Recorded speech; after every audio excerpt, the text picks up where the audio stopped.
The Utah Jazz have made no secret about their intent to take more three-pointers this season and to have a faster-paced offense with shots coming early and pushing the ball in transition. It's hard to see those descriptions and not think of the space and pace Golden State Warriors. Head coach Steve Kerr created a dynasty team around the idea of space and pace, with the Warriors killing opponents with efficient three-point shooting and with unrelenting fast break opportunities. The Warriors made 5 straight NBA Finals appearances and won 3 championships between 2015 and 2019. Steve had a very clear idea of how he wanted their team to play, Jazz head coach Quin Snyder said. They did, in my opinion, change a lot of things about the game. Hard for other teams to replicate, but certainly they set a tone. A tone that seems incredibly familiar at Vivint Arena these days. The Jazz are on an 8-game winning streak after a blowout win over Golden State on Saturday.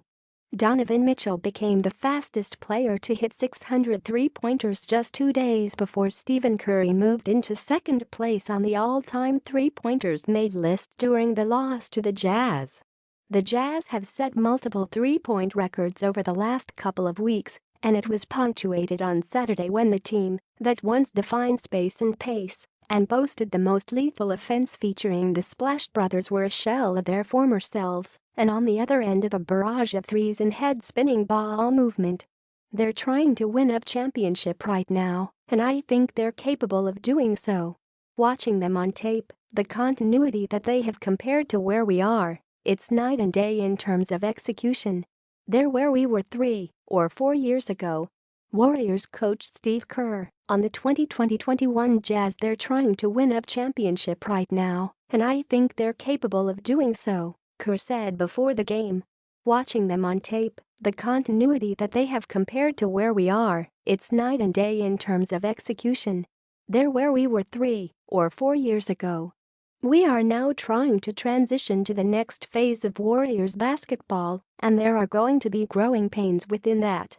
It's certainly worth pointing out that there are differences between what the Warriors did in their heyday and what the Jazz are doing now. The offenses are run differently. The Warriors had shooters curling on screens and cutting at high speed and relied heavily on transition points to generate momentum. The speed was a huge part of their success. The Jazz are more of a drive and kick and swing team who still run a lot pick and roll. They want to run in transition, too, every team does, but generating the right shots has a higher premium. They're taking and making more three-pointers than they ever have before, and way more than the Warriors were. Space and pace stats: Team AST 3PA 3P percent FGA 3P FB PTS PACE Team AST 3PA 3P percent FGA 3P FB PTS PACE GSW 2014-15 27.4 27 39.8 31.1 20.9 98.3 GSW 2015-16 28 9 31.6 41.6 36.2 20.9 100.24 GSW 2016-17 30.4 31.2 38.3 35.9 22.6 100.37 GSW 2017-18 29.3 28.9 39.1 33.9 19.3 100.35 GSW 2018-19 29. 434.4 38.5 38.4 19.1 101.73 Utah 2020 21 23.8 41.6 40.3 47.1 12.8 99.47 Utah last 8 games 26 43.8 43.7 50.1 13.5 99 denotes championship year, denotes league high number NBA.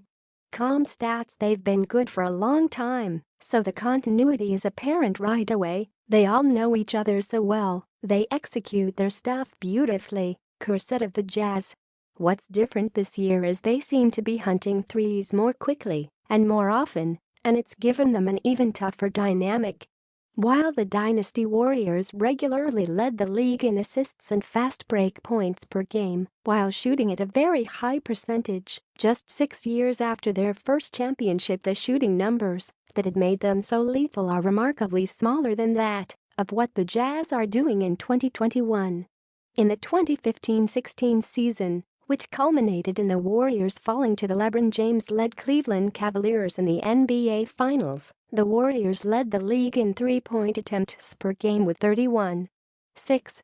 They never averaged more than 35 attempts per game through their 5-year run at the top of the NBA. The Jazz are averaging 41.6 three-point attempts per game this season and 43.8 through the last 8 games. What's more is that the Jazz are shooting 43.7% from deep during the current win streak and 50.1% of their field goal attempts from beyond the arc. For comparison, the Space and Pace Warriors never took more 38.4% of their shots from three-point range. More than anything, we're not thinking about trying to shoot a certain number or a certain percentage, Snyder said. We're trying to play a certain way. And if we're doing that, then hopefully those shots are going to be generated. That's where defense and the speed and ball movement come into play.